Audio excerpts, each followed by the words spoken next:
So now we have an extra special wine that's in the club this month. It's the Metamorphica Trepat from Amphora. I love these wines not only because they have such fun bottles with the ceramic, but also because they're great winemakers. So, and this is a grape that we don't see super often with Trepat, so I think it'll be really fun to talk about.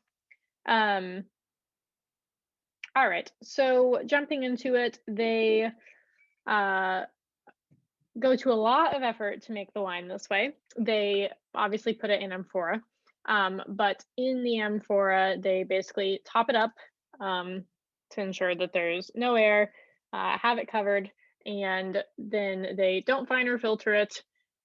I don't believe they do any SO2 either. And then they only manually punch down with their hands once a day. So they were very, very specific in the way they did extraction, in the way that they made, or you could say didn't make this wine, because they tried to keep it as perfectly like just intact in the amphora without any intervention.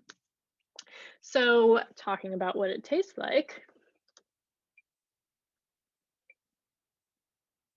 this is one is quite, I would say like the first note I actually get is almost like nutty on it. It has like a nuttiness to it, which means that it can be like a little bit oxidized, which would not surprise me since it's been in amphora. That's pretty common to see.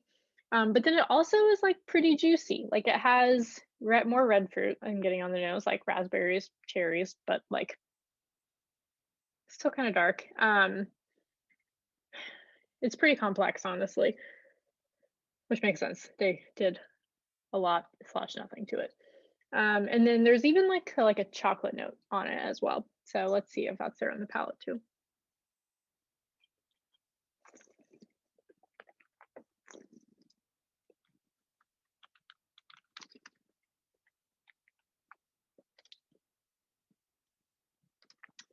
Yeah, so that is smooth. And I would say that the chocolate aspect of it actually comes out more um, in the palate than on the nose. So it's definitely a deep wine. Yeah, it is really more on the red fruit side still than the dark fruit side, which is interesting because normally I'm used to getting dark fruit with like super hefty reds. The tannin is actually fairly medium. It's not super tannic, which I mean, also, it's in amphora versus barrel, so it's not imparting any tannin from the wood either.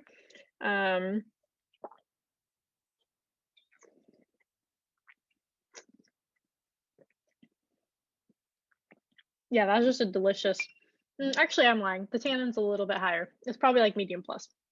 Because now that I'm actually sitting here with this, I can feel it sucking the life out of my mouth, which is actually exciting because this is probably the wine in this club that I would recommend to have with like the hardiest meats. Like I would maybe put, I don't think I'd put like a ribeye with it, but I would put like a smoky pork chop, or I would put maybe even like a fillet with it. Like it has a good amount of tannin, but it doesn't have as much as you might want for a really hefty steak. Other smoky meats would be really good for this. If you have a smoker, hit that thing up for this. But then also, there are light notes in it, like the chocolate in it is really nice, and that could actually be complemented by something that is a little bit lighter, like maybe like a dish with like shiitake mushrooms. If you're a vegetarian, you could definitely go that route and it would play really nicely with this wine.